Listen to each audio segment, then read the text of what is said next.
Hello दोस्तों, जय माता दी। दोस्तों हमारे YouTube चैनल में आप लोग का स्वागत है। दोस्तों तो आइए आप लोग को सुनाते हैं, बहुत ही प्यारा माता रानी का गीत है जो कि नवरात्रि आने वाली है। दोस्तों हमारी माता रानी का दिन आने वाला है और आइए आप लोग को सुनाते हैं माता रानी का गीत। अगर आप लोग को पसंद आए तो प्लीज आप लोग कमेंट में जरूर बताइएगा दोस्तों, और आप लोग अपनी आशीर्वाद हमको देते रहिए।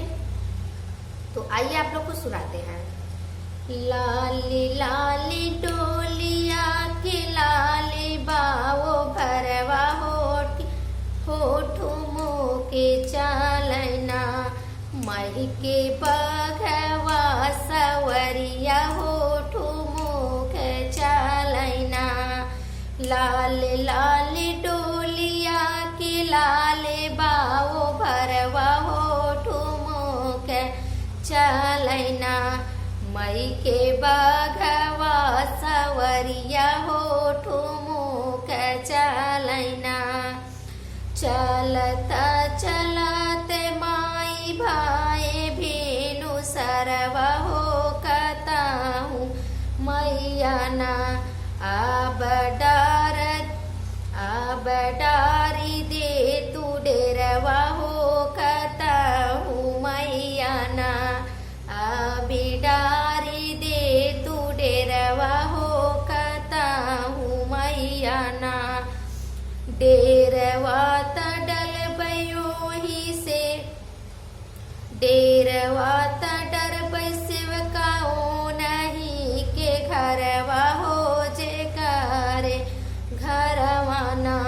शीतल नीमिया के पेड़वा हो जे करे घरवाना।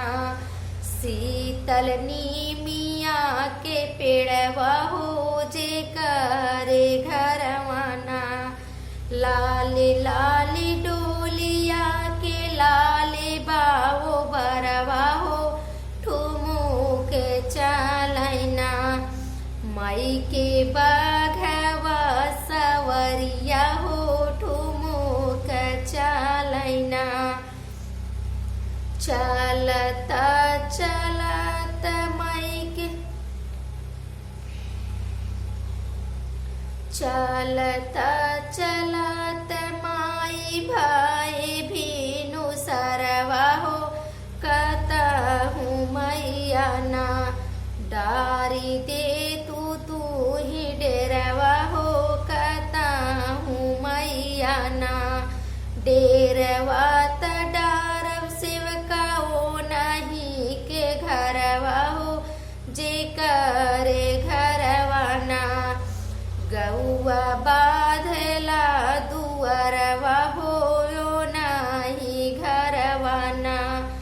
गैया बांधला दुअरवा हो नहीं घरवाना।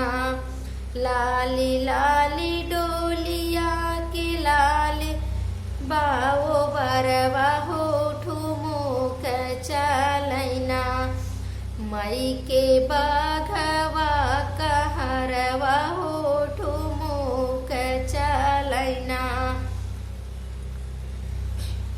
चलता चलते मैया भाई भेनु सरवा हो कताहू मैया ना। तू ही डाली दे तू डेरवा हो कताहू मैया ना। डेरवा तडालब सेवकाओ नहीं के घरवा हो जे करे घरवाना। बाटे आंगन तुलसी पेड़वा हो नहीं घरवाना।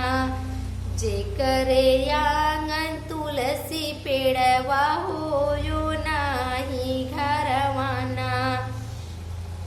लाली लाली डोलिया के लाले बावो भरवा हो ठुमुक चालना मैया बघवा कहरवा हो ठुमुक चालना। तो दोस्तों अगर आप लोग को पसंद आए तो प्लीज आप लोग कमेंट में जरूर बताइएगा दोस्तों, और आप लोग अपनी आशीर्वाद हमको देते रहिएगा। जय माता दी।